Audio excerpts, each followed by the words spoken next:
C'est un des événements sportifs les plus prestigieux. Le marathon de Paris. 50 000 coureurs, parmi eux Alma, Charlotte, Laurent, Mirka, Timo et Alexandra. Ils sont anglais, allemands, espagnols. Pour participer à la course, eux n'ont pas déboursé un sou. Dossard, repas, hôtel, c'est le marathon qui les invite. C'est tellement beau, il y a du soleil, c'est génial. On s'amuse bien, oui. J'adore Paris. Ils aiment et ils vont le faire savoir en postant des photos de leur séjour sur Internet. Ce ne sont pas des publicitaires, mais des stars des réseaux sociaux. Sur Instagram, YouTube, ils ont des dizaines de milliers d'abonnés à travers le monde qui les suivent. On les appelle des influenceurs. Et ils ont beau être invités, ils promettent d'être objectifs. Si les gens ont confiance en nous, les influenceurs, c'est parce qu'on est honnête. On partage tout avec nos abonnés, ce qui va et ce qui ne va pas. Que j'aime ou pas, je dis la vérité. Si leur avis compte tant, c'est qu'ils pèsent lourd sur Internet. À eux 6, ils comptent 600 000 abonnés. Des fans, tous férus de course à pied. Du pain béni pour les organisateurs du marathon, c'est moins cher et plus efficace qu'une pub traditionnelle. On les a sélectionnés en fonction de leur communauté, de l'engagement, en fait, vraiment de l'interaction qu'ils ont avec leurs abonnés, la façon dont ils sont proches d'eux.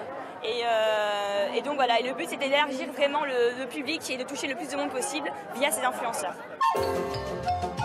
Et pour faire parler de l'événement, en plus de l'hôtel et du restaurant, le marathon leur a même offert un tour de Paris en 2 chevaux. J'adore.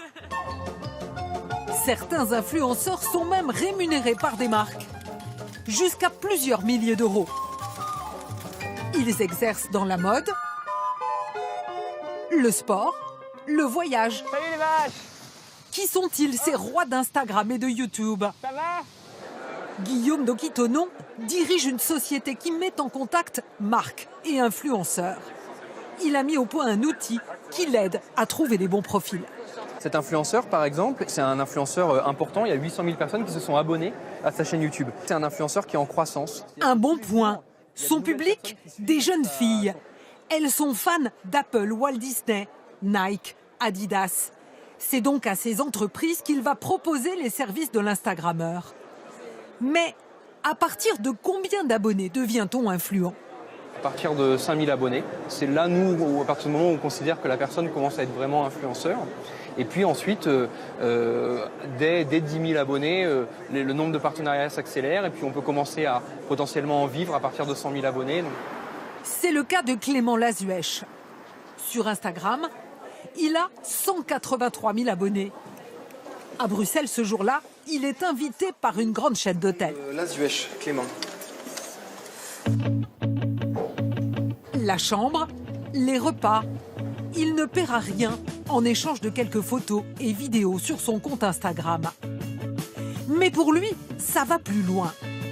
Il a un partenariat financier avec des marques de vêtements. Costumes, montres, bracelets, à chaque fois qu'il les porte, il touche de l'argent.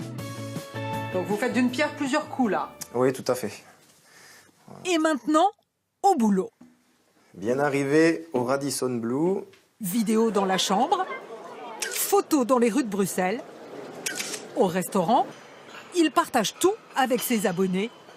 Pour l'hôtel qui cherche à capter les jeunes, une aubaine. Ce qu'on veut toucher, c'est le public qui sait peut-être détourner des médias traditionnels et va, comme première source d'information, utiliser Instagram ou utiliser Facebook ou utiliser YouTube. Revenu mensuel moyen pour Clément Lazuèche, 2 500 €. Mais il y a quand même une contrainte. Il doit se filmer toute la journée. Bonne soirée, ciao ciao et à demain. Et pour ne pas perdre ses abonnés, il faut cultiver le lien. Moi, je vais répondre aux commentaires, je vais répondre aux messages privés.